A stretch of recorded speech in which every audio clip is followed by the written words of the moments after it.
if you've watched this channel for a while, everyone knows I've got a bit of a watercolor addiction.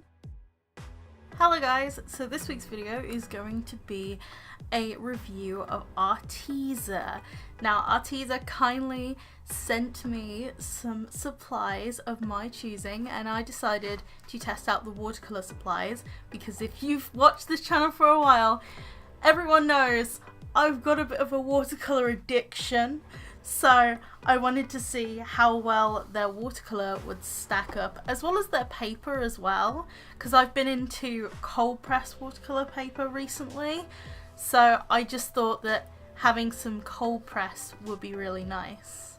So the first item I selected was the paper, of course. This is 9x12 300 GSM paper, which is £140 watercolor cold press paper.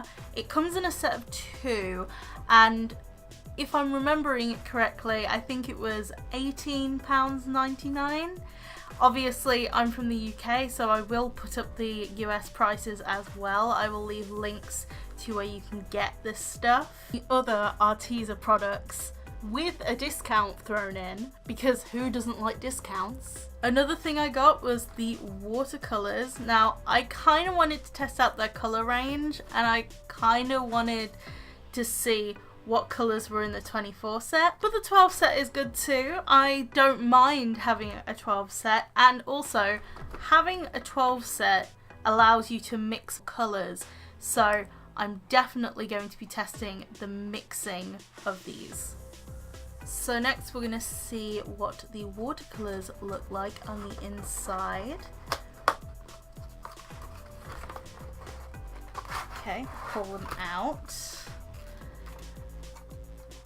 So just a disclaimer, they actually come with a plastic wrap on top.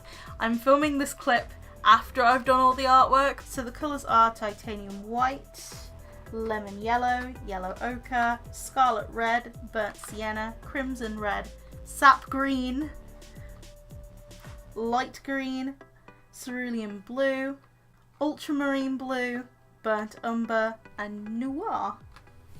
Now just off the bat, I love Arteza's presentation. It just looks so smart and professional. I'm really hoping that these perform. They look a little used already. That is because I could not resist in putting them in an extra palette that I have. So this is just a Medine watercolor palette box that was empty, and I just squeezed the tubed watercolors into each of the little half pan. This just makes it easier for me to test out, and also whether they would do well as a travel watercolor set. Upon receiving these in the post, I actually decided to do some test images. They're very, very quick kind of pictures. I just lay down the paint really quickly just to see what kind of impact it gave, and I actually really like the way it came out, but I am going to test it to its fullest now. So hopefully this has just given me an idea of how the paint will perform. So the main thing that I wanted to test about these watercolors was how well they mix together. Now I was a little disappointed I didn't get the 24 set, but I'm very grateful to Arteza just for wanting to send me some supplies to review in the first place, so I'm not going to complain too much about that. But I do think at the same time that giving me the 12 set, I think it gave me the opportunity to test out more so about the mixing capabilities of these paints, without the bias of there being more colours to choose from, especially with there being a 24 pack. Something that I find really interesting about Arteza in general is that all the reviews I've seen on YouTube tend to focus around the watercolour pencils, watercolour brush pens, and the gouache and acrylic. I've never really seen any on the tubed watercolours specifically. There were points while I was filming this video that I kind of would have liked to test out the gouache. However, because there was hardly any watercolour reviews, and I have a watercolor obsession, I had to choose the watercolor. It was something I felt was necessary for me to do. So, what did I think of this watercolor? Well, just off the bat, I thought that the colours were really pigmented and beautiful, and I saw no problem with them, especially in the tester images. I thought that they were really nice and smooth, and they blended really nicely. But it was only really when I was getting into the main pictures that I did for this review that I started to notice the flaws of these paints. Now, as somebody who wants to go professional, in my personal opinion, I think that these paints are more based for beginners and students, people who need paints on a cheaper budget or just want to try them out for the first time.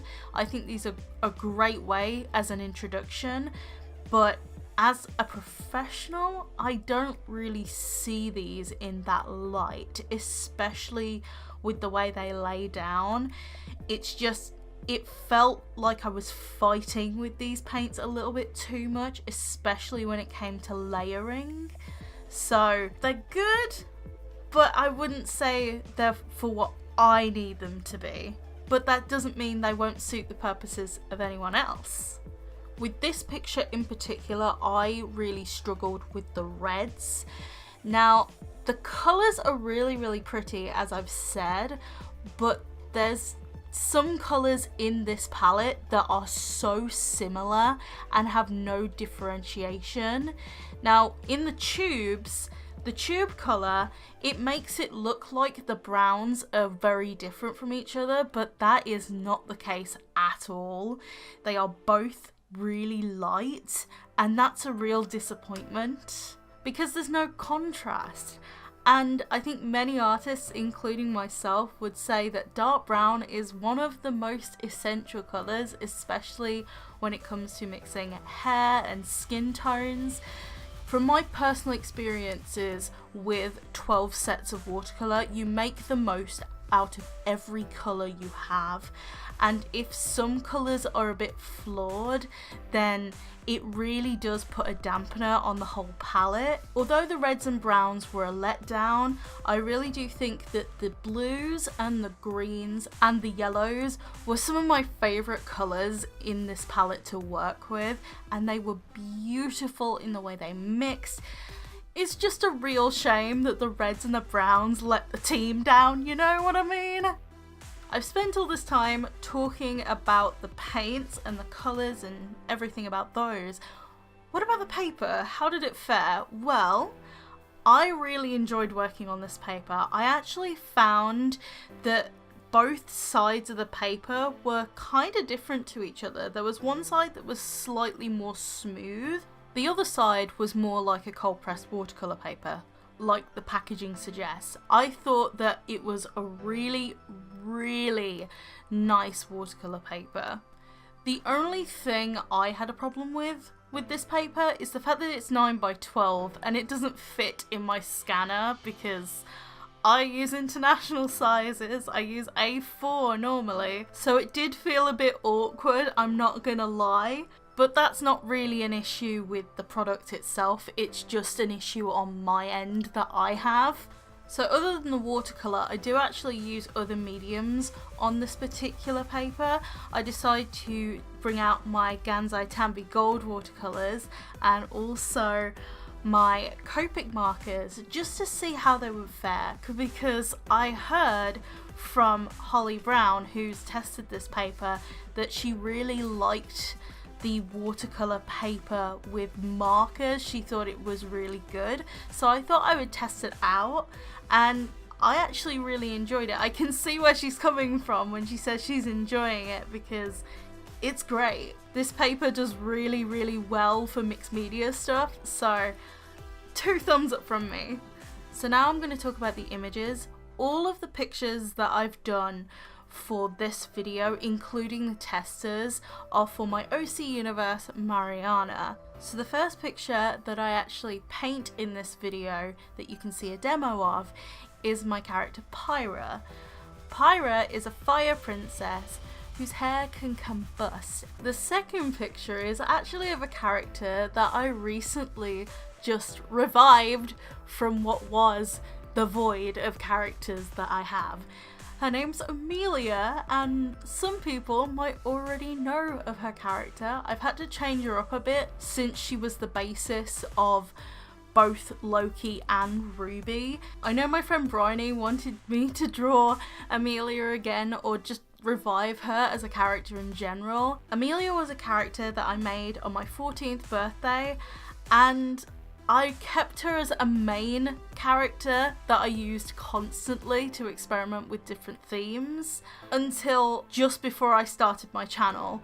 We're coming to the end of the video. I hope you enjoyed it. If you did, you can like and subscribe with notifications on to get updates of every time I post a video.